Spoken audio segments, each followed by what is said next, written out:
चलिए students, gases वाले chapter में अब हम टॉपिक जो स्टार्ट करने जा रहे हैं गैस लॉस। जितनी भी आइडियल गैसेस होती हैं, आइडियल गैसेस का बिहेवियर सेम होता है। टेम्परेचर चेंज कर दो, प्रेशर चेंज कर दो या वॉल्यूम चेंज कर दो, इन कंडीशंस की तरफ जो आइडियल गैसेस का बिहेवियर होता है वो सेम होता है। इसलिए तमाम गैसेस के बिहेवियर को एक्सप्लेन करने के लिए कुछ लॉज हैं जो हमें बताते हैं कि अगर हम कंडीशंस को चेंज करते हैं तो गैसेस का बिहेवियर कैसे चेंज होता है। उन लॉज को हम कहते हैं आइडियल गैस लॉज। तो अब हम आइडियल गैस लॉज के बारे में वन बाय वन डिस्कस करेंगे और उस सिलसिले में जो पहला लॉ हम डिस्कस करने जा रहे हैं वो है बॉयल्स लॉ। बॉयल्स लॉ, इस लॉ को इस डिस्कशन में हम कंप्लीट करेंगे। इसकी एक्सपेरिमेंटल वेरिफिकेशन भी पढ़ेंगे, इसकी ग्राफिकल एक्सप्लेनेशन भी पढ़ेंगे और इससे रिलेटेड जो एग्जाम्पल और न्यूमेरिकल है वो भी सॉल्व करेंगे। इसलिए वीडियो थोड़ी लंबी होने वाली है ये। तो बॉयल्स ने गैस के वॉल्यूम और प्रेशर के दरमियान रिलेशन दिया, गैस के वॉल्यूम और प्रेशर के दरमियान रिलेशन दिया और ये लॉ उसने दिया था 1662 में। अब उसने क्या कहा, इस लॉ की स्टेटमेंट क्या है? ये लॉ कहता है कि volume of given mass of gas, volume of given mass of gas, given mass मतलब हमने क्वांटिटी जो है वो गैस की फ़िक्स रखनी है। Given mass of gas is inversely proportional, inversely proportional to the applied pressure. यानी गैस के ऊपर जो हम प्रेशर अप्लाई करते हैं उस प्रेशर के वॉल्यूम इन्वर्सली प्रोपोर्शनल होता है एट कांस्टेंट टेम्परेचर। लेकिन हमने कांस्टेंट क्या रखना है? टेम्परेचर हमने कांस्टेंट रखना है। तो इसमें दो चीज़ें कांस्टेंट हैं, एक तो मास ऑफ गैस यानी गैस की जो हमने क्वांटिटी लेनी है वो फिक्स्ड लेनी है, 1 मोल ले रहे हैं, हाफ मोल ले रहे हैं या 2 मोल ले रहे हैं। तो कांस्टेंट इसमें दो टर्म्स हैं, वो मैं यहाँ पे लिख देता हूँ। n number of moles constant है और टेम्परेचर कांस्टेंट है। और दो ही वेरिएबल्स हैं, वेरिएबल्स मतलब जो चेंज होते हैं एक दूसरे के लिहाज से, वो है वॉल्यूम और प्रेशर। ये दोनों वेरिएबल हैं। वॉल्यूम चेंज करेंगे तो प्रेशर चेंज होगा और प्रेशर चेंज करेंगे तो वॉल्यूम चेंज होगा, लेकिन ये दोनों कांस्टेंट रहेंगे। अब इसको मैं बार बार नहीं कहूँगा, ये दोनों कांस्टेंट रहेंगे और ये दोनों वेरिएबल्स हैं इस लॉ के, प्रेशर और वॉल्यूम। रिलेशन क्या है इनका? इनवर्स रिलेशन है, यानी अगर हम एक को बढ़ाएंगे तो दूसरा जो होगा वो कम होगा। मैथमेटिकली हम इसको लिखेंगे volume is inversely proportional to pressure at constant temperature and number of moles. वो साइड पे मैंने लिख दिया, उसको मैं यहाँ पे नहीं लिख रहा। अगर हम प्रोपोर्शनैलिटी का साइन हटाएं तो कांस्टेंट आता है। तो यहाँ पे कांस्टेंट जो हम यूज़ करेंगे वो होगा के इंटू 1/p। अब इस के को हम कहते हैं बोल्ट्जमैन कांस्टेंट। ये साइंटिस्ट के नेम के ऊपर है, इसको हम कहते हैं बोल्ट्जमैन कांस्टेंट। ये कांस्टेंट रिलेट करता है गैस की काइनेटिक एनर्जी को टेम्परेचर के साथ पर मॉलिक्यूल, यानी मॉलिक्यूल्स की जो काइनेटिक एनर्जी है उसको टेम्परेचर के साथ ये कांस्टेंट रिलेट करता है। जब भी प्रोपोर्शनैलिटी का साइन आता है तो वह उसको, जब भी हम इक्वल साइन लेके आते हैं उसकी जगह पे, प्रोपोर्शनैलिटी के साइन की जगह पे, तो वहाँ पे हम इक्वल साइन लगाने के बाद कोई ना कोई कांस्टेंट यूज़ करते हैं। प्रोपोर्शनैलिटी का मतलब होता है कि दो चीज़ें एक दूसरे के लिहाज से चेंज हो रही हैं। मतलब डायरेक्ट रिलेशन का मतलब होता है अगर एक चीज़ बढ़ रही है साथ दूसरी भी बढ़ रही है। इन्वर्स का मतलब होता है अगर एक चीज़ बढ़ रही है तो दूसरी कम हो रही है। जब भी प्रोपोर्शनैलिटी साइन हटा के इक्वल लाएंगे, दोनों साइड्स को इक्वल करना होगा तो हमें कोई ना कोई कांस्टेंट यूज़ करना पड़ेगा। यहाँ गैस लॉज के अंदर हम बोल्ट्जमैन कांस्टेंट को यूज़ करते हैं इक्वलाइज करने के लिए दोनों साइड्स को। अब इस वेरिएबल को भी इधर ले आओ, ये वेरिएबल जब इधर जाएगा तो ये इससे मल्टीप्लाई हो जाएगा, ये हो जाएगा PV is equal to K। ये एक फॉर्म बन गई बॉयल्स लॉ की। अब यहीं से इसकी दूसरी डेफिनेशन भी हम करेंगे बॉयल्स लॉ की। Product of pressure and volume, product of pressure and volume of given mass of gas, of given mass of gas is constant at constant temperature। यानी कांस्टेंट टेम्परेचर के ऊपर प्रेशर और volume का जो product है वो constant होता है कि आपको पता है बोल्ट्जमैन कांस्टेंट है, और तमाम गैसेस के लिए, तमाम आइडियल गैसेस के लिए इसकी वैल्यू जो है वो सेम होती है। तो ये इसकी सेकंड फॉर्म बन गई बॉयल्स लॉ की। अब अगर हमने एक गैस को कंपेयर करना हो दो डिफरेंट कंडीशंस में, मैंने बताया प्रेशर और वॉल्यूम वेरिएबल हैं, प्रेशर चेंज होगा तो साथ वॉल्यूम भी चेंज होगा, लेकिन दोनों को जो प्रोडक्ट आएगा वो कांस्टेंट आएगा। प्रोडक्ट जो आएगा वो दोनों का कांस्टेंट आएगा। लेट्स सपोज ये कंडीशन 1 है हमारे पास। कंडीशन 1 में जो प्रेशर है गैस का वो P1 है और वॉल्यूम V1 है, लेकिन दोनों का प्रोडक्ट क्या आएगा? कांस्टेंट, जिसको हम बोल्ट्जमैन कांस्टेंट कहते हैं। कंडीशन हमने चेंज कर दी, सेकंड कंडीशन यानी हमने कह लो कि प्रेशर को चेंज कर दिया तो साथ वॉल्यूम भी चेंज होगा। जब प्रेशर चेंज होगा P1 से P2 तो वॉल्यूम भी चेंज होगा V1 से V2, लेकिन दोनों का जो प्रोडक्ट आएगा वो क्या आएगा? कांस्टेंट। अब इन दोनों इक्वेशंस की चूँकि राइट हैंड साइड इक्वल है तो मैथमेटिक्स ये कहता है कि इनकी लेफ़्ट हैंड साइड भी इक्वल होनी चाहिए। तो ये फाइनल इक्वेशन बन जाएगी P1 V1 is equal to P2 V2। इस इक्वेशन की मदद से हम बॉयल्स लॉ के जो न्यूमेरिकल्स हैं, जो क्वेश्चंस हैं वो सॉल्व करेंगे। इस इक्वेशन का इस्तेमाल करते हुए जो भी इसके न्यूमेरिकल होंगे वो हम सॉल्व करेंगे। अब इसका एक क्वेश्चन है वो मैं यहीं पे आपको करवा देता हूँ बॉयल्स लॉ से रिलेटेड। वो क्वेश्चन क्या है? एग्जांपल नंबर 1 वो कहता है कि a gas having volume of 10 decimetre cube is enclosed in a vessel. Gas का वॉल्यूम उसने दे रखा है, तो वॉल्यूम हम यहाँ पर लिख देते हैं। इनिशियल वॉल्यूम V1 कितना है? 10 डेसीमीटर क्यूब, ठीक है। टेम्परेचर कितना है? 0 डिग्री, टेम्परेचर 0 डिग्री सेल्सियस है। और इसी तरह से प्रेशर कितना है? 2.5 atm। P1 इनिशियल प्रेशर कितना है? 2.5 atm। अब कंडीशंस को उसने चेंज किया। वो कहते हैं गैस को हम एक्सपेंड करते हैं और न्यू प्रेशर हो जाता है P2 2 atm, ठीक है। गैस को expand until new pressure is 2 atmosphere, what will be the new volume? New volume यानी V2 हमने मालूम करना है। Temperature is maintained eight 273 kelvin. जो टेम्परेचर है वो 273 केल्विन ही है। डिग्री को केल्विन में कन्वर्ट करना हो तो 273 ऐड कर देते हैं, तो ये भी 273 केल्विन ही होगा, यानी टेम्परेचर कांस्टेंट है। टेम्परेचर कांस्टेंट है। जब भी टेम्परेचर कांस्टेंट होगा तो उस वक्त हम बॉयल्स लॉ को यूज़ करते हुए न्यूमेरिकल्स को सॉल्व करेंगे। इक्वेशन आपके सामने लिखी हुई है P1 V1 is equal to P2 V2। अब इसको हम सॉल्व कर लेते हैं। मालूम क्या करना है? हमने V2 मालूम करना है, तो V2 is equal to P1 V1 over P2।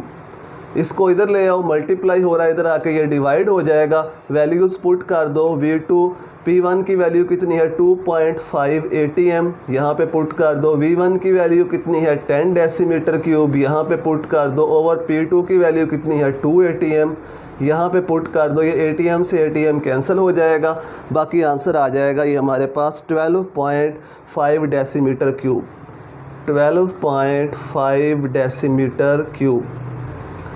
तो इसी तरह से एक एक्सरसाइज में क्वेश्चन है जो कि बॉयल्स लॉ से रिलेटेड है, वो मैं आपको बता देता हूँ, वो आपने खुद कर लेना है। एक्सरसाइज के अंदर जो क्वेश्चन मौजूद है, क्वेश्चन नंबर 16 का ए पार्ट, क्वेश्चन नंबर 16 ए पार्ट, ये एक्सरसाइज में क्वेश्चन है बॉयल्स लॉ से रिलेटेड, बिल्कुल सेम इसी तरह से इसको सॉल्व करेंगे।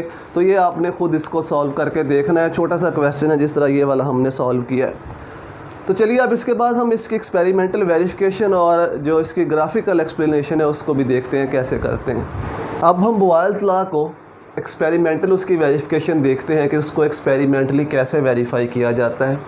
बॉयल्स लॉ क्या था? प्रेशर और वॉल्यूम का जो प्रोडक्ट है वो कांस्टेंट होता है। इसी चीज़ को हमने एक्सपेरिमेंटली वेरीफाई करना है कि प्रेशर और वॉल्यूम का जो प्रोडक्ट रहता है वो हमेशा कांस्टेंट रहता है। अगर हम प्रेशर को चेंज करें साथ वॉल्यूम भी चेंज होता है, क्योंकि दोनों वेरिएबल हैं, लेकिन दोनों को जब मल्टीप्लाई करेंगे, दोनों का जब प्रोडक्ट लेंगे तो वो हमेशा कांस्टेंट आएगा। सपोज़ हमारे पास ये एक सिलेंडर है, इसके अंदर फिक्स्ड अमाउंट ऑफ गैस है, इसके ऊपर पिस्टन लगा हुआ है, ये मूवेबल पिस्टन है यानी हरकत कर सकता है, इसको कहते हैं मूवेबल पिस्टन। मूवेबल पिस्टन जो ऊपर नीचे हरकत कर सकता है उसको मूवेबल पिस्टन कहते हैं। इसके ऊपर हमने प्रेशर अप्लाई किया, 2 atm। इसके ऊपर पिस्टन के ऊपर हमने इनिशियल प्रेशर जो P1 प्रेशर है वो हमने अप्लाई किया 2 atm। अब इस प्रेशर के ऊपर इस गैस का जो वॉल्यूम निकल के आता है V1 वो आता है 1 डेसीमीटर क्यूब। गैस का इनिशियल वॉल्यूम कितना निकल के आता है 1 डेसीमीटर क्यूब। सेम गैस को सेम सिलेंडर को हमने लिया और प्रेशर हमने कर दिया 4 atm, यानी प्रेशर को हमने डबल कर दिया। जब प्रेशर हम डबल करेंगे, हमने दो इस तरह के बाट रख दिए तो प्रेशर हो गया P1 से P2 और ये हो गया 4 atm। जब प्रेशर चेंज होगा तो वॉल्यूम भी चेंज होगा, प्रेशर बढ़ाएंगे वॉल्यूम कम हो जाएगा। सेकंड वॉल्यूम इसका हो गया V2 हाफ हो जाएगा, प्रेशर डबल तो वॉल्यूम हाफ 1/2 डेसीमीटर क्यूब, यानी हाफ हो जाएगा गैस का वॉल्यूम। अब इसी गैस को इसी सिलेंडर को हमने फिर लिया और इसके ऊपर प्रेशर को हमने ट्रिपल कर दिया, यानी 3 गुना हमने प्रेशर कर दिया। ट्रिपल करने का मतलब है कि प्रेशर को हमने कर दिया 6 atm, चेंज कर दिया प्रेशर को P3, ये हो गया 6 atm। जब प्रेशर 3 टाइम्स बढ़ेगा तो वॉल्यूम 3 टाइम्स कम हो जाएगा, V3 हो जाएगा 1/3 डेसीमीटर क्यूब। इस तरह से इसको करते जाओ। प्रेशर अगर हम जो है वो 4 टाइम्स बढ़ा देंगे तो वॉल्यूम 4 टाइम्स जो है वो कम हो जाएगा। अब देखो इक्वेशन क्या है हमारे पास, P1 V1 is equal to K, यानी कांस्टेंट आना चाहिए। P2 V2 is equal to K, constant आना चाहिए। P3 और V3 प्रोडक्ट जो है वो कांस्टेंट आना चाहिए। तो वैल्यूज़ पुट करके देख लो, प्रेशर कितना है 2 atm, वॉल्यूम कितना है, वॉल्यूम है 1 डेसीमीटर क्यूब, तो आंसर कितना आ गया 2 atm डेसीमीटर क्यूब। ठीक है, ये इसका आंसर आ गया पहले वाले सिलेंडर का। अब कंडीशंस जब हमने चेंज की तो फिर वैल्यूज़ पुट कर दो, प्रेशर 4 atm है और वॉल्यूम है 1/2 डेसीमीटर क्यूब, तो ये इससे 2 आ जाएगा, ये आ जाएगा 2 atm डेसीमीटर क्यूब। ठीक है, सेम आंसर आएगा, प्रोडक्ट कांस्टेंट होगा। इस तरह से फिर जब हमने कंडीशंस चेंज की फिर अप्लाई करो formula P3 V3 is equal to K। तो P3 कितना है 6 atm और V3 कितना है वो है 1/3 डेसीमीटर क्यूब। इसको सॉल्व करो, ये 2 हो जाएगा 2 atm डेसीमीटर क्यूब।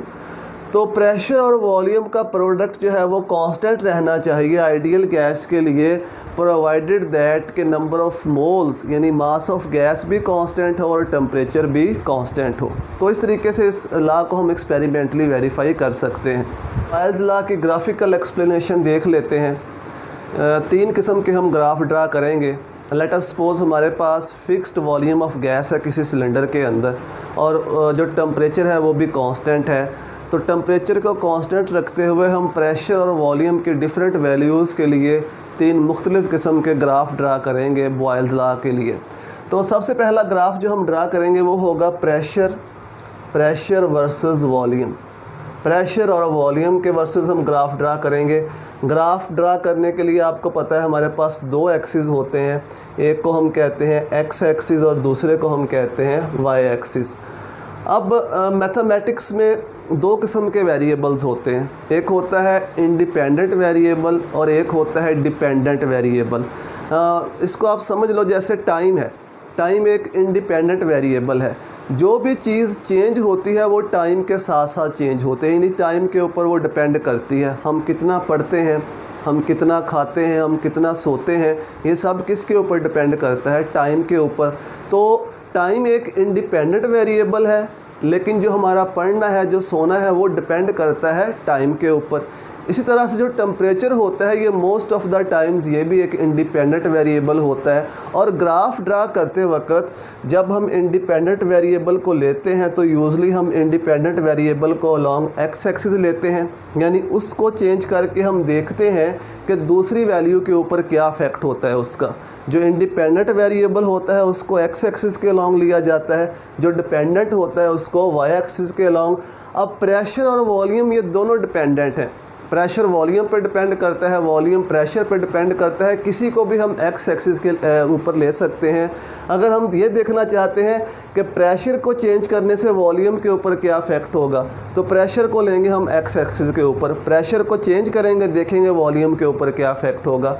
लेकिन अगर हम वॉल्यूम को चेंज करके प्रेशर के ऊपर इफेक्ट देखना चाहते हैं तो फिर वॉल्यूम को हम अलॉन्ग एक्स एक्सिस ले लेंगे और प्रेशर को ले लेंगे अलॉन्ग वाई एक्सिस। तो हम ले लेते हैं प्रेशर को अलॉन्ग एक्स एक्सिस। हम देखना चाहते हैं कि प्रेशर को चेंज करने से वॉल्यूम कैसे चेंज होता है, तो प्रेशर अलॉन्ग एक्स एक्सिस ले लिया हमने और वॉल्यूम ले लिया अलॉन्ग वाई एक्सिस। अब हमें पता है कि प्रेशर और वॉल्यूम के दरमियान रिलेशन इन्वर्स होता है, यानी अगर प्रेशर कम होगा तो वॉल्यूम ज़्यादा हो जाएगा। अब ग्राफ ड्रा करने का तरीका भी मैं थोड़ा सा आपको बता देता हूँ। यहाँ पे प्रेशर भी ज़ीरो है, वॉल्यूम भी ज़ीरो है रीजन के ऊपर। इधर को प्रेशर बढ़ रहा है, ठीक है, इधर को प्रेशर इंक्रीज़ हो रहा है और ऊपर को जो वॉल्यूम है उसकी वैल्यू इंक्रीज़ हो रही है, वॉल्यूम की वैल्यू ऊपर को बढ़ रही है। अब जब प्रेशर मिनिमम होगा, यानी जब प्रेशर यहाँ पे होगा मिनिमम होगा, तो जो वॉल्यूम होगा वो मैक्सिमम होगा। यानी प्रेशर की अगर ये लाइन जाएगी यहाँ से तो वॉल्यूम यहाँ पे होगा मैक्सिमम, ये एक डॉट बन जाएगा यहाँ पे। प्रेशर बढ़ेगा, वॉल्यूम कम होना शुरू हो जाएगा। प्रेशर को हम बढ़ाएंगे, प्रेशर को हम बढ़ाएंगे तो वॉल्यूम कम हो जाएगा, यहाँ पे आ जाएगा, ठीक है। इस तरह प्रेशर मज़ीद बढ़ाते जाएंगे तो वॉल्यूम जो होगा वो उसी लिहाज से कम होता जाएगा। थर्ड पॉइंट, इस तरह से फोर्थ पॉइंट आ जाएगा, ठीक है, फोर्थ पॉइंट आ जाएगा यहाँ पे। इस तरह से फिफ्थ पॉइंट, प्रेशर बढ़ाते जाओ वॉल्यूम कम होता जाएगा इस तरह से। तो इसका जो ग्राफ बनेगा वो इस तरह से कुछ बनेगा, कर्व्ड बनेगा, इस तरह से कर्व बनेगा लाइक दिस। और याद रखना है कि ये हम कांस्टेंट टेम्परेचर के ऊपर फिक्स्ड अमाउंट ऑफ गैस के लिए ड्रा कर रहे हैं। सपोज़ यहाँ पे जो टेम्परेचर है वो 0 डिग्री है, टेम्परेचर जो हम ले रहे हैं यहाँ पे इस सारे एक्सपेरिमेंट के दौरान वो कितना ले रहे हैं, 0 डिग्री सेल्सियस। तो इस तरह का ग्राफ बनेगा। इस ग्राफ को हम कहते हैं आइसोथर्म। इस ग्राफ को क्या कहा जाता है, आइसोथर्म। आइसो का मतलब होता है सेम, ठीक है, और थर्म का मतलब होता है टेम्परेचर। यानी ये ग्राफ जो है हमने सेम टेम्परेचर के ऊपर ड्रा किया है, इसलिए इसको हम आइसोथर्म कहते हैं। तो अब हम सेम वही गैस है हमारे पास, उसके लिए टेम्परेचर को हम अगर चेंज कर दें, टेम्परेचर को 0 डिग्री से बढ़ा के कर दें 25 डिग्री सेल्सियस और फिर इसे कांस्टेंट कर दें, टेम्परेचर को बढ़ा के इसे फिर कांस्टेंट कर दें, फिर प्रेशर को चेंज करें और देखें वॉल्यूम के ऊपर क्या इफेक्ट होता है, तो सेम इसी तरह का कर्व बनेगा, लेकिन वो थोड़ा सा इसके ऊपर चला जाएगा, थोड़ा सा वो कर्व इसके ऊपर चला जाएगा। जो 25 डिग्री पे हम ड्रा करेंगे वो ये वाला कर्व होगा, जो 0 डिग्री पे हम ड्रा करेंगे वो ये वाला होगा। एक्चुअली क्या होता है, टेम्परेचर बढ़ाने से गैस का वॉल्यूम बढ़ता है। जब हम टेम्परेचर को इंक्रीज़ करते हैं तो गैस का वॉल्यूम बढ़ता है, और ये जो एरिया अंडर द कर्व है, इस कर्व के नीचे जो एरिया है वो वॉल्यूम को रिप्रेजेंट करता है। एरिया अंडर द कर्व किस चीज़ को रिप्रेजेंट करता है, वॉल्यूम को। तो जब हम टेम्परेचर बढ़ाएंगे, एरिया अंडर द कर्व, इस कर्व के नीचे का जो एरिया है वो बढ़ जाएगा। उसके बढ़ने का मतलब है वॉल्यूम बढ़ रहा है, लेकिन ग्राफ बिल्कुल सेम बनेगा जैसा हम लो टेम्परेचर के ऊपर ड्रा करते हैं। अगर इससे और टेम्परेचर बढ़ा दो तो सेम इसी तरह का ग्राफ बनेगा, सेम आइसोथर्म बनेगा, लेकिन वो थोड़ा इससे और ऊपर चला जाएगा। तो ये प्रेशर और वॉल्यूम के दरमियान हमने ग्राफ ड्रा किया डिफरेंट टेम्परेचर्स के ऊपर। यानी टेम्परेचर को हमने कांस्टेंट रख लेना है 0 डिग्री पहले, फिर प्रेशर को बढ़ाया, वॉल्यूम का देखा क्या इफेक्ट होता है, फिर टेम्परेचर बढ़ा दिया उसी गैस का, बढ़ा के कांस्टेंट कर दिया, फिर प्रेशर बढ़ाया वॉल्यूम के ऊपर, देखा क्या इफेक्ट होता है। तो इसी तरह के कर्व बनते हैं जिनको हम कहते हैं आइसोथर्म। ये याद रखना है कि एरिया जो अंडर द कर्व होता है वो वॉल्यूम को रिप्रेजेंट करता है। तो टेम्परेचर बढ़ाते जाओगे ये कर्व ऊपर की तरफ मूव करता जाएगा। अब सेकंड ग्राफ है जो हम ड्रा करने जा रहे हैं, वो है pressure versus inverse of volume, या 1/वॉल्यूम भी इसे हम कह सकते हैं। अब हमें पता है कि प्रेशर और वॉल्यूम का इन्वर्स रिलेशन है। प्रेशर और वॉल्यूम एक दूसरे के क्या होते हैं, इन्वर्सली प्रोपोर्शनल। अगर इसी वॉल्यूम को हम ऊपर ले जाएं तो ये रिलेशन डायरेक्ट बन जाएगा। रिलेशन क्या हो जाएगा, डायरेक्ट। यानी अगर हम प्रेशर बढ़ाएंगे तो इन्वर्स ऑफ वॉल्यूम भी बढ़ेगा, अगर प्रेशर कम करेंगे तो इन्वर्स मतलब वॉल्यूम का उलट, तो इन्वर्स ऑफ वॉल्यूम भी कम हो जाएगा। प्रेशर का और इन्वर्स ऑफ वॉल्यूम का डायरेक्ट रिलेशन है। अब इन दोनों के दरमियान हम ग्राफ ड्रा करते हैं। यहाँ पे हम जो इन्वर्स ऑफ वॉल्यूम है वो हम लेंगे अलोंग एक्स एक्सिस। हम देखना चाहते हैं कि वॉल्यूम को चेंज करने से प्रेशर के ऊपर क्या इफेक्ट होता है, तो प्रेशर को हम ले लेंगे अलोंग वाई एक्सिस। प्रेशर की वैल्यूज़ अलोंग वाई एक्सिस और वॉल्यूम की वैल्यू अलोंग एक्स एक्सिस। अब मैंने बताया इनका डायरेक्ट रिलेशन होता है प्रेशर का और इन्वर्स ऑफ वॉल्यूम का। मतलब अगर वॉल्यूम का इन्वर्स कम है तो प्रेशर भी कम है, वॉल्यूम का इन्वर्स बढ़ेगा प्रेशर बढ़ेगा, और बढ़ाएंगे और बढ़ जाएगा। इस तरह से वॉल्यूम के इन्वर्स को बढ़ाते जाओ तो प्रेशर जो होगा वो बढ़ता जाएगा। तो इस तरह जब दोनों चीज़ों के दरमियान डायरेक्ट रिलेशन हो तो यूजली ग्राफ बनता है जो ओरिजिन से निकलता है और इसकी स्ट्रेट लाइन बनती है। इस तरह से उस ग्राफ की स्ट्रेट लाइन बनेगी क्योंकि दोनों का डायरेक्ट रिलेशन है। देखो यहाँ पे पॉइंट बनेगा, फिर अगला पॉइंट यहाँ पे बन जाएगा, इस तरह से अगला पॉइंट जो है वो यहाँ पे बन जाएगा, इस तरह से नेक्स्ट पॉइंट वो यहाँ पे बन जाएगा। तो स्ट्रेट लाइन बनेगी जो कि ओरिजिन में से निकलेगी। अगेन ये ग्राफ हमने ड्रा किया है 0 डिग्री सेल्सियस के ऊपर, 0 डिग्री सेल्सियस कांस्टेंट टेम्परेचर के ऊपर हमने इन वैल्यूज़ को चेंज करके देखा कि क्या इफेक्ट होता है। अब हम टेम्परेचर इंक्रीज़ कर दें अगेन, तो अगेन सेम स्ट्रेट लाइन बनेगी लेकिन एरिया अंडर द कर्व बढ़ जाएगा। सपोज़ ये ग्राफ हमने ड्रा किया है 25 डिग्री सेल्सियस के ऊपर, तो सेम स्ट्रेट लाइन बनेगी जो ओरिजिन से निकलेगी, लेकिन जो एरिया अंडर द कर्व होगा वो बढ़ जाएगा। इसका मतलब है कि वॉल्यूम जो है वो टेम्परेचर बढ़ाने से इंक्रीज़ होता है, यानी जो लाइन होगी वो प्रेशर एक्सिस की तरफ चली जाएगी। इसका मतलब ये भी है कि वो जो टेम्परेचर बढ़ाने से प्रेशर जो गैस का वो इंक्रीज़ होता है। और लास्ट ग्राफ है pressure versus pressure volume product. अब हमें पता है कि प्रेशर वॉल्यूम का जो प्रोडक्ट है वो कांस्टेंट होता है। प्रेशर वॉल्यूम का जो प्रोडक्ट है वो कांस्टेंट होता है, चाहे जितना मर्ज़ी प्रेशर को बढ़ाते जाओ या कम करते जाओ, इस प्रोडक्ट के ऊपर कोई असर नहीं होने वाला। इस प्रोडक्ट ने हमेशा कांस्टेंट रहना है। तो इसका ग्राफ देख लेते हैं किस तरह का बनेगा। प्रेशर हम लेंगे अलोंग एक्स एक्सिस और पीवी प्रोडक्ट लेंगे अलोंग वाई एक्सिस, और ये वैल्यू कांस्टेंट, सपोज़ ये वैल्यू है इसकी कांस्टेंट। तो प्रेशर बढ़ाते जाओ, प्रेशर को इंक्रीज़ करते जाओ, क्या इसके ऊपर कोई इफेक्ट होगा? नहीं, ये यहीं पे रहेगा, कांस्टेंट वैल्यू रहेगी। अगर इसकी वैल्यू 1 है तो 1 ही रहेगी, चाहे जितना मर्ज़ी प्रेशर बढ़ा लो। तो इस तरह की एक स्ट्रेट लाइन बनेगी जो कि एक्स एक्सिस के या प्रेशर एक्सिस के पैरेलल चलेगी। ये एक्स एक्सिस है या इसको प्रेशर एक्सिस भी कह सकते हैं। तो ये लाइन पैरेलल चलेगी इस एक्सिस के। इसका मतलब है कि जो प्रेशर और वॉल्यूम का प्रोडक्ट है वो कांस्टेंट होता है। ये कांस्टेंट होता है तभी प्रेशर का इसके ऊपर कोई इफेक्ट नहीं हो रहा, ये स्ट्रेट लाइन बनती है। तो ये 3 ग्राफ्स थे जो हमने एक्सप्लेन करने थे बॉयल्स लॉ से रिलेटेड। उम्मीद है आप लोगों को ये समझ आया होगा जो मैंने बताने की कोशिश की है। अगर आप लोगों को ये लेक्चर्स या डिस्कशंस पसंद आती हैं तो दोस्तों के साथ भी इनको शेयर करें, उनको भी बताएं ताकि वो भी हेल्प ले सकें। दुआ में याद रखिएगा। अल्लाह हाफिज़।